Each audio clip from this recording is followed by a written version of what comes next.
Ici, on mélange toutes les disciplines du roller parce qu'on a une richesse à la FFRS. C'est qu'il y a un tas de disciplines roller, du freestyle, du hockey, de l'artistique, de la course. On a tout un panel de disciplines, du rink hockey.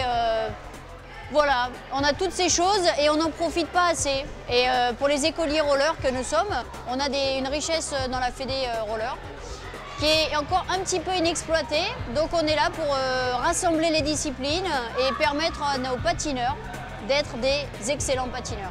Donc nous, on est venus ce matin à 4 pour tester un petit peu cette battle. On s'amuse bien, c'est vraiment super sympa. On retrouve vraiment l'esprit du roller, l'esprit détente. Voilà, plaisir, pas de compète, voilà, le bon esprit et c'est vraiment ce qui nous plaît dans le roller.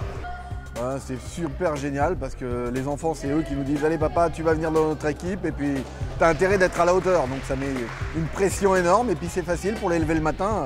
C'est eux qui sont prêts avant nous, alors c'est vraiment le bonheur. Tout le monde pratique le roller mais sur des disciplines différentes. Il y a Romain qui fait de la vitesse, son grand frère qui lui est plus axé sur le freestyle, donc avec des sauts sur les rampes, etc. Et le papa et moi qui nous contentons de la randonnée.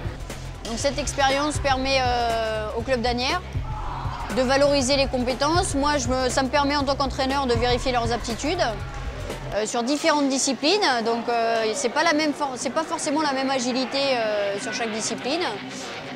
Ça permet d'avoir des atouts supplémentaires et complémentaires. Et on cherche à faire des patineurs polyvalents. Ah, on est particulièrement fiers de notre club Maglis, qui est particulièrement innovant en la matière et qui correspond bien à la volonté de la ville, qui est d'accueillir tous les publics et puis d'être à la pointe du sport au niveau local, départemental et même national, en l'occurrence sur le roller. La difficulté sur les infrastructures, c'est que Asnières est une ville qui manque à la base d'infrastructures sportives, donc on est en train d'essayer de rattraper le retard. On a plusieurs chantiers de construction de gymnases. Petit à petit, on y travaille, et notamment s'agissant du skatepark qui existait sur Asnières, il est programmé le fait qu'il soit complètement refait dans les prochains mois. Donc là, on se donne un an pour qu'en septembre 2014, les clubs puissent disposer d'un outil performant, que ce soit sur le plan pédagogique, sur le plan de la communication, de façon à ce que les clubs aient plus de facilité à aller vers de nouveaux adhérents et leur proposer une école de roller intéressante, ludique et qui leur permette de recruter davantage de patineurs.